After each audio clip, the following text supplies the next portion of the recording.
Hey everybody, welcome back to my channel, The Revive Zone. I'm Beverly Hills, and the Revive Zone is about taking preventative measures to make sure we stay balanced, so that when we go through our challenges of life, we can come out on the other side having learned the lesson and come out enlightened, okay, evolved, okay. It's about nurturing ourselves so that we can tap back into our femininity, to be able to heal ourselves first and then the world, because that's really what we're here to do, okay? We've lost touch with our femininity. It's been by design, and by design it's being restored. Okay? So in this video, I want to share an experience I had some years back, and I call it, I want to title this video, what I learned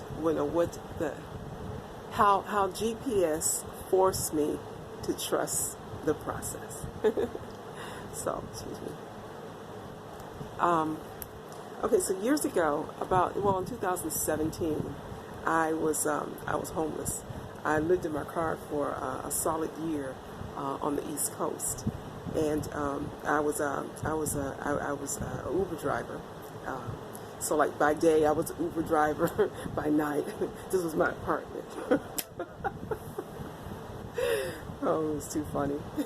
I mean, some days it just wasn't funny, but it was just really, really interesting. But I handled it very well. I really did. I had everything. I had a wash day.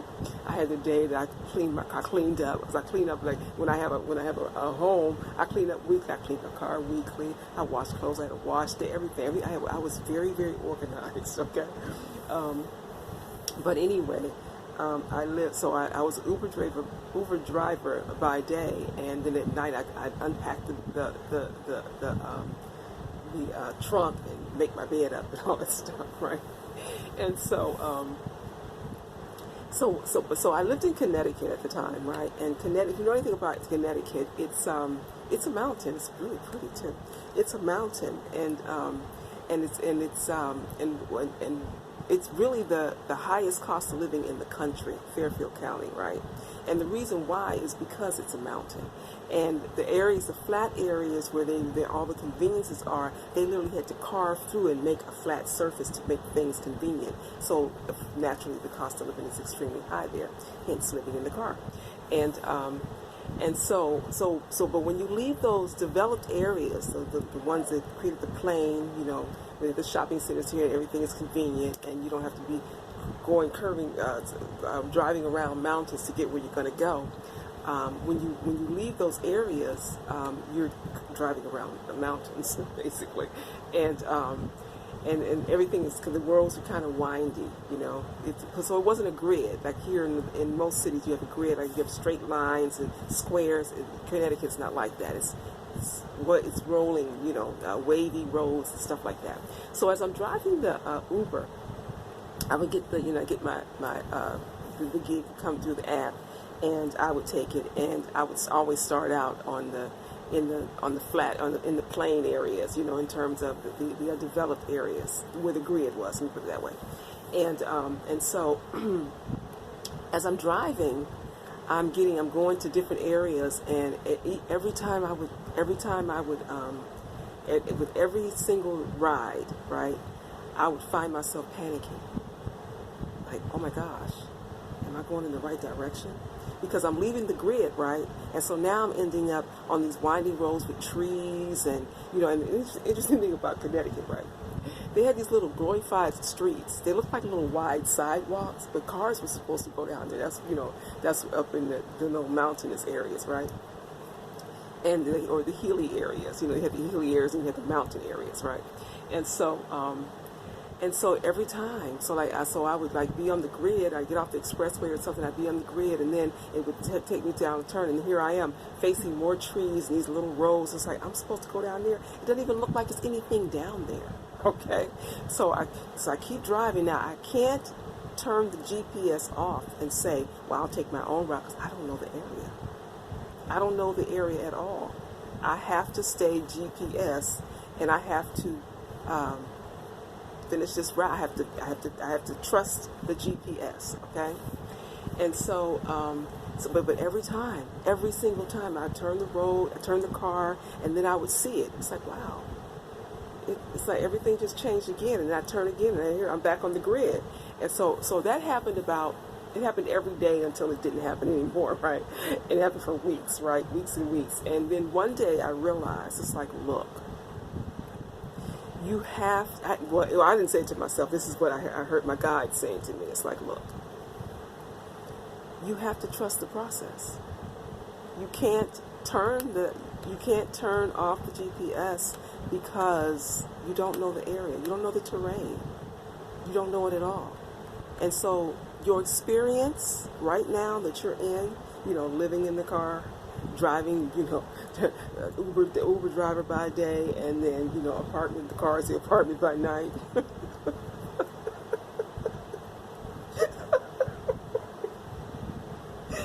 Oh, shoot. Yeah, it was really funny. It was really funny. I mean, I had my days, where I'd be like, but it was really funny. And the interesting thing was that if I could have gotten me a van, I would have just, honey, I had made schematics. I'm going to get back to the story in a minute, okay?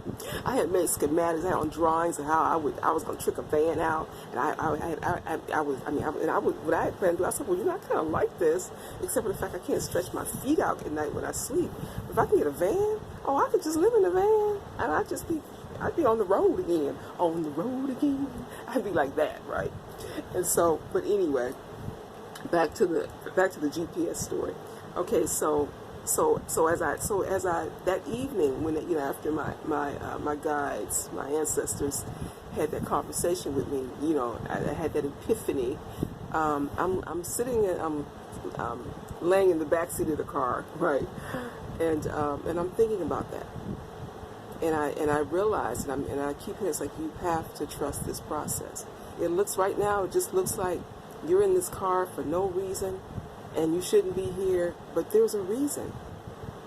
And the reason for this is going to be to your advantage. You will see that.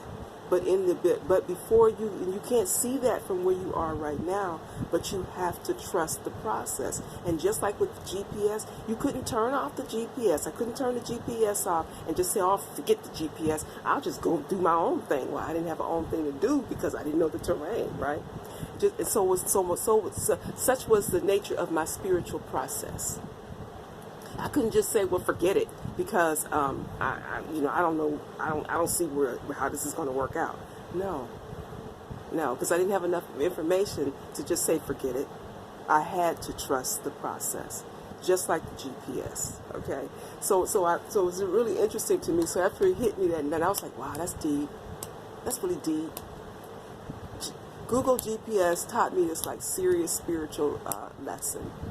It was really cool, when it finally dawned on me. So from that point on, when I got my the gigs, I get the runs with Uber, and I was very confident. I was confident. It's like, okay, right now, I left the grid. I'm looking at these trees again, these little glorified little roads that look like sidewalks. But I'm gonna get the grid. I'm gonna get back to the grid, and I'm gonna be back where the area where I am familiar with. And so I just wanted to share that story because it'll probably help somebody, because it's funny to me every time I think about it. It's really funny to me. Okay, so I don't want to make the videos too long because I'm new with the upload thing. So I just wanted to share that, and I hope that it helps someone, and thanks for showing up, and thank you for subscribing. I appreciate you. And I don't have a whole lot of videos up now, but basically if you watch two or three of my videos, you kind of know where I'm going, what I'm about. And if you know anyone that you feel that my energy resonates with, then please share, subscribe, and like the video, okay? And I appreciate you all. Thank you. Come back. Bye-bye.